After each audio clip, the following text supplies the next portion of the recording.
Hazards are all around. Cars, ladders, banana peels.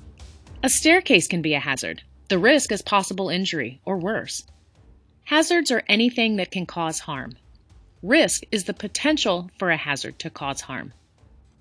A seismic hazard is the probability of ground shaking due to earthquakes and other effects of earthquakes, including ground rupture, landslides, tsunamis, and soil liquefaction.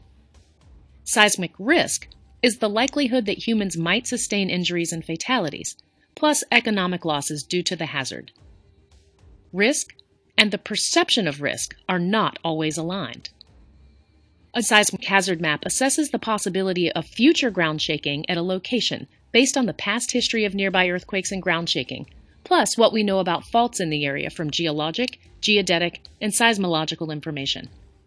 The hazard also depends on how the ground responds to shaking, which depends on the subsurface rock layers. In an open field, someone experiencing strong shaking would just fall down. Hence, most seismic risk comes from the possible collapse of buildings due to shaking. Let's look at two examples. A person in a high seismic hazard zone in a well-engineered high-rise has low seismic risk. A weak structure built in a low seismic hazard zone may have high seismic risk from even light shaking. Risk assessment takes into account the hazards, population density, man-made structures, weak building materials, and more. Again, a seismic hazard is the probability that earthquake shaking of a certain intensity will occur in a given geographic area within a given window of time.